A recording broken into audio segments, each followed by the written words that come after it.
once you get these race cars and scratch yourself in, you can be hurting pretty bad. Forget about that.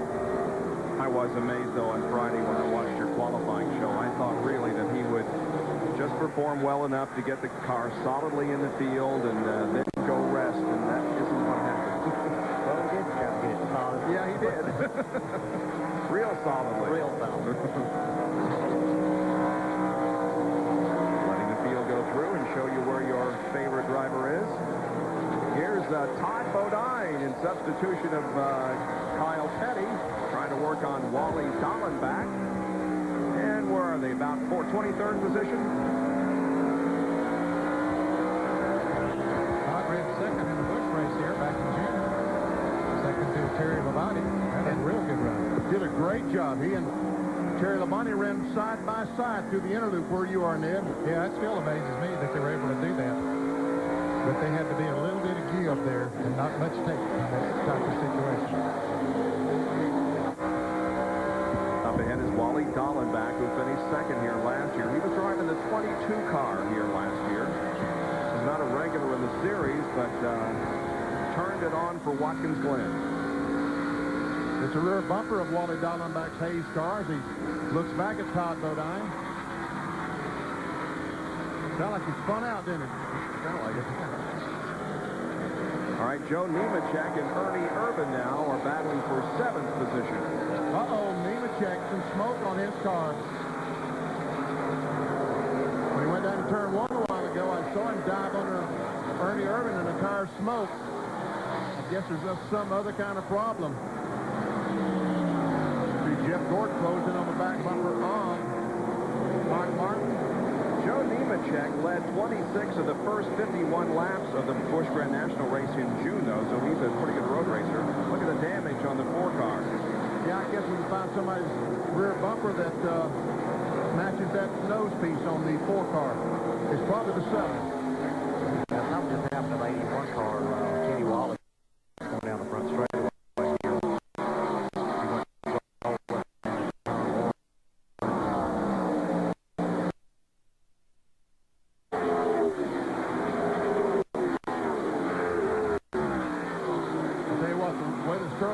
Car is hitting the nose, he might not be able to get enough air in the grill, the bottom grill, to keep the radiator cool, although it is a relatively cool day here in Watkins Glen.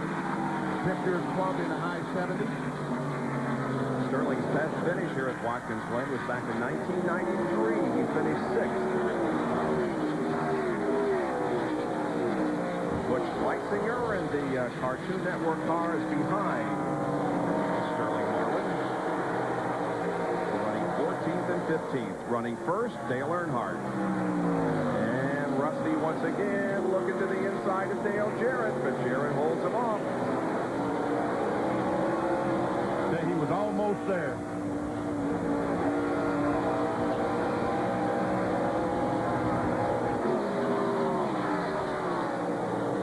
So we're nearing the halfway point of this race. 42 laps of the 90 are complete. Earnhardt leads over Labonte, Jarrett, Wallace, and Martin.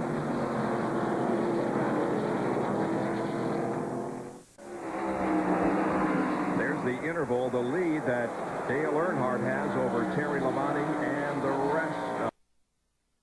Oh, smoke! Oh, well, look at Rusty slide through the grass. And he stopped, did not hit anything. Oh, I see what was smoking. That was tire smoke because he got sideways. Yep. Man, cars in position just flying by. More cars, more cars. That's going to be tough to make up to, Benny. Boy, that gives up all that track position. Tough situation for us.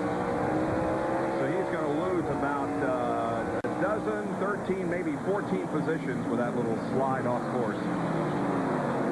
You know, I think that's what's going to take its toll here later on in the race. The tires get hot, the brakes get warm. You know, people are really pushing the cars, and that was one of the big reasons why I said, you know, for me to sit here and not try to drive the car. When you get tired and you start making mistakes, then things start compounding on you. And track position is so critical here. Let's take a look at it again.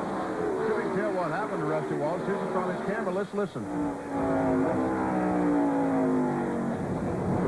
I think you just got in there a little bit too hard, Benny. Sound like you might have got the rear wheel hopping a little bit, too. hit the brakes and got the rear wheels hopping, and but he avoided the tire and or styrofoam barriers that they have as the Miller crew watches the replay along with us. They know that Rusty is okay, but lost many, many positions on the racetrack. Bob, on Friday, he might not have been able to get that thing stopped before he got to that tire barrier because that grass would have been wet. Yep. Because it rained all night on Thursday night and on Friday morning here. But it's dried out a lot since then, so that helps him slow it down. Cross flags are being displayed. We're halfway through this event. Dale Earnhardt, the leader, at the halfway point. Let's take another look at this Rusty Wallace incident. There's Earnhardt going through the frame. There comes Labonte.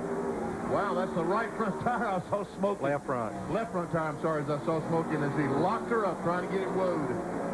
He said, please stop, baby. Stop, baby. Attaboy. Attaboy. Those are styrofoam barriers there that are in front of the tires, which are in front of the guardrail. Yeah, the white that you see is styrofoam, and that'll take care of a lot of the energy when the cars get in there. Something new here at Watkins Glen this year. They have them down near turn number 10 and also down by turn number 1.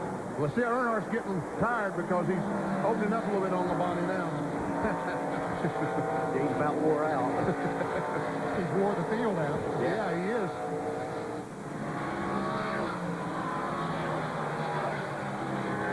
And he goes by, leaves another lap.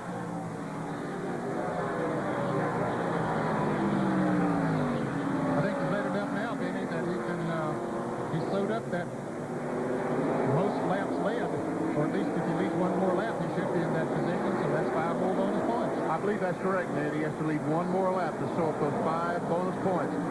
There we see Schrader diving on the inside of Rick Mast, down in turn 1. Takes the spot away. Rick Mast in the Hooters car is a lap down. The last time Rick Mast led a NASCAR Winston Cup race was on a road course at Sears Point earlier this year.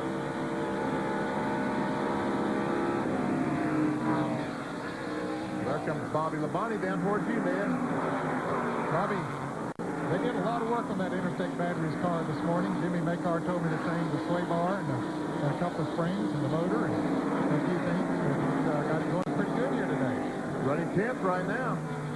Cranfield summary again.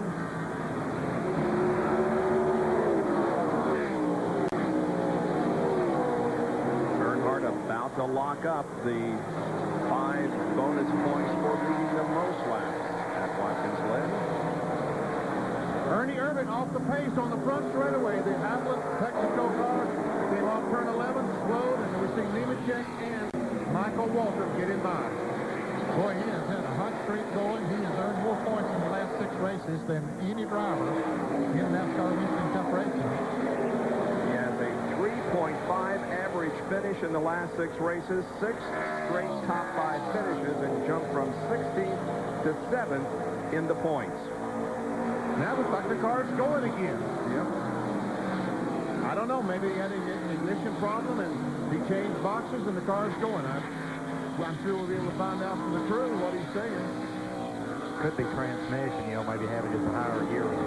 Jerry Punt? Larry, what happened? The car suddenly slowed.